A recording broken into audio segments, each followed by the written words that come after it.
we are involved in a movement called The World Needs a Father.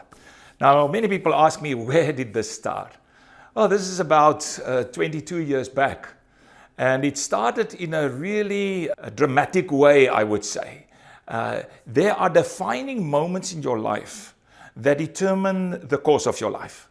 And in 2002, I was in a refugee camp training leaders. And at the end of the refugee camp, I was interviewing some of the leaders to find out why did they get into the refugee camp.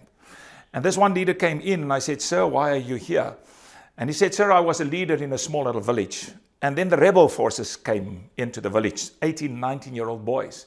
And they came in with machine guns and with machetes. Machete is a sharpened blade.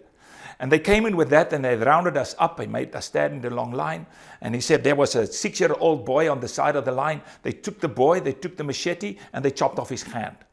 Now, I want you to imagine, I'm sitting in a mud hut in a refugee camp, and someone faces me and he tells me this story. I mean, it pierced my heart immediately. Then he continued. And then they took the machete, they cut off his arm by the elbow and what they call short sleeve. Turned the body, chopped off the legs, and then he said, like in a butchery, sir, they chopped up his body. And now I'm completely engrossed in this horrific story. And then he looked and he pierced my soul and he looked into my soul and he said, "Sir, if that boy was an unnamed boy, it would have been much easier. But that boy was my own grandson." Friends, something happened that completely shattered me inside. I was so shocked that I asked the guy to leave the room. And then they sent the next guy in. And as I started the interview with the next guy, the same story emerged from a different village. Rebel forces came in, made them stand in a line. There was a pregnant woman. They took the machete, they cut open her stomach, they took the baby out, and they chopped the baby up.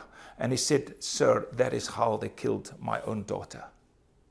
I sent him out too. Third one, fourth one, fifth one. By the sixth person, I thought I was convinced that I would lose my mind permanently.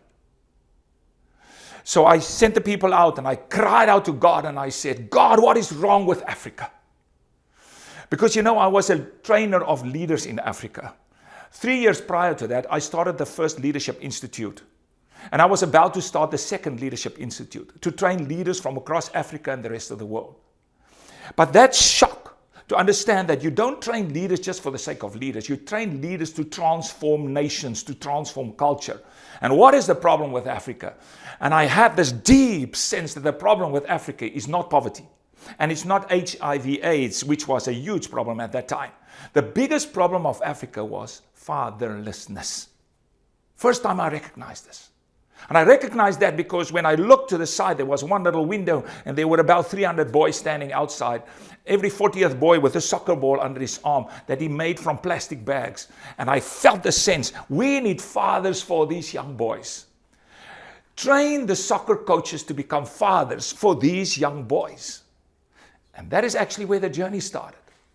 So I opened my heart, my life, and said, what should I do? What should I do to get the fathers back to the children and the children to the fathers? So that is where it started. But then you move from that and you move back to your comfort zone. You move back to where you do the leadership training for other people, great selected leaders from across the world. And suddenly I discovered that amongst these leaders, they have shortcomings. And then we dug into the shortcomings. Where does this come from? And then if you dig down, you discover the shortcomings come from that they have been deprived by mother and father from the essential investments that they had to make to them at specific times in their life. If they've been deprived from intimacy, they cannot work in a team. If they've been deprived from the father's affirmation, they cannot live with confidence. And therefore, I could see that the trauma that children experience because of the absence of the father or the ignorance of the mother causes end results in leadership, and that cascades down in society. So that we are where we are right now, in a pure mess in families. And we have to restore this. And therefore we need a collective effort to address fatherlessness, because fatherlessness is simply the biggest flaw in society.